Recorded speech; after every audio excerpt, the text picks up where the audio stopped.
après des longues séances de travail qui ont duré plusieurs mois avec la contribution des experts de l'autorité des régulations de la sous-traitance dans le secteur privé et ceux de la Fédération des entreprises du Congo. Aujourd'hui se déroule dans cette salle, au siège national de la FEC, la cérémonie des signatures du procès verbal de validation du guide sectoriel des activités de la sous-traitance en RDC. Cela se passe en présence du représentant du ministre de l'Industrie, Petites et moyennes entreprises, devant un bel échantillon des opérateurs économiques.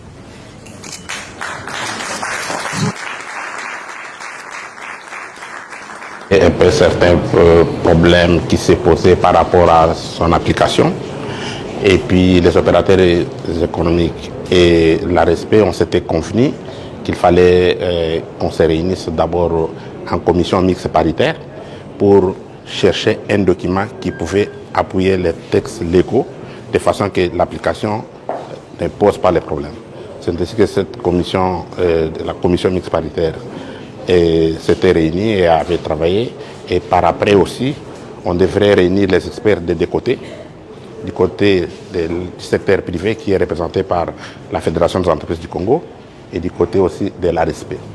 Les experts des deux côtés ont travaillé pendant plusieurs mois pour donner les détails bien expliqués de façon que l'application soit beaucoup plus claire et ne pose pas les problèmes. Que maintenant nous parlons le même langage par rapport au kit sectoriel dont on a fait. Le DG de la RSP, Miguel Cachal, a souligné que cet outil essentiel vient optimiser l'application sans faille de la loi sur la sous-traitance. Aujourd'hui, tout le monde est éclairé au travers ces guides sectoriels et nous avons défini les champs d'application de chaque secteur en République démocratique du Congo et tout c'est dans l'intérêt du bon climat des affaires parce que qui dit climat des affaires, c'est que les opérateurs économiques doivent très bien comprendre la loi en question et les champs d'application de cette loi. C'est ce qui vient d'être fait aujourd'hui. Ça ne fait que renforcer et les liens entre l'ARSP et les opérateurs économiques au travers de la FEC. Et sur ce, nous tenons d'ailleurs à saluer, à féliciter nos partenaires de la FEC qui tient à accompagner cette vision chère au chef de l'État en tenant compte du bon climat des affaires. Comme vous le savez, les chefs de l'État étant les garants du climat des affaires veillent à ce que tout se passe dans la conformité et dans les normes. Les experts de la FEC et de la RSP ont pour leur part salué cet aboutissement avec succès d'un travail de titan qui vient résoudre un problème majeur lié à l'interprétation des textes juridiques qui réglementent les activités de la sous-traitance dans tous les secteurs confondus de la vie économique nationale. Exactement, parce qu'on a eu beaucoup de difficultés à ce moment. Le DG de la RSP l'a rappelé tout à l'heure quand il a fait des contrôles en 2023, mais certains ne comprenaient pas. Combien de fois nous avons reçu la visite des entreprises qui sont venues ici vers nous pour dire voilà, on vient nous embêter, on vient nous dire ceci, alors que c'était une question et c'est comme ça qu'il a fallu que, et du côté de la RSP et de la FEC, on puisse tenir pour que ces guides sectoriels soient mis en place. Il y a des secteurs nommés, mon ami le sait, on ne pouvait pas toucher à ces secteurs, mais on a quand même regardé certains secteurs nommés pour éviter qu'il y ait également à ce niveau-là certains problèmes. C'est une étape, comme je venais de dire.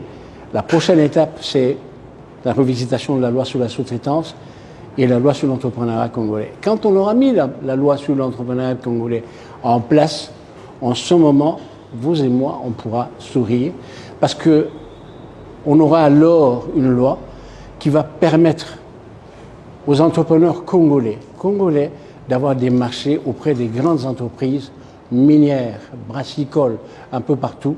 Et ça sera, comme le chef de l'État n'a cessé de le dire, la mise en place d'un secteur, d'une classe moyenne véritablement congolaise. Voilà. Les guides sectoriels ont été conçus dans une démarche de clarification, de résolution de difficultés d'interprétation qui avaient des parts et d'autres. Il fallait, secteur par secteur, 13 secteurs ont été passés en revue, opération usuelle après opération usuelle, pour étudier la conformité de l'application de la loi sur la sous-traitance à ce secteur par rapport au texte spécifique du dit secteur. Donc c'est un travail qui a été fait en profondeur avec les experts de la FEC où on a passé en revue plus de 135 opérations spécifiques à des secteurs particuliers et des opérations transversales qu'on retrouve dans différents secteurs où il fallait leur appliquer un régime qui soit conforme et à la loi sur la sous-traitance et aux lois spécifiques. Donc ce travail nous permettra de passer à l'application sans trop de friction avec le secteur privé. Ce guide sectoriel qui vient d'être mis sur pied est donc considéré comme étant une étape décisive vers la loi sur le contenu local en cours d'élaboration que le président Félix Tshisekedi compte offrir aux entrepreneurs congolais dans les jours qui viennent afin de signer véritablement l'ère de l'indépendance économique dans son pays. ARSP, bras armé de l'État pour la création et le développement de la vraie classe moyenne congolaise.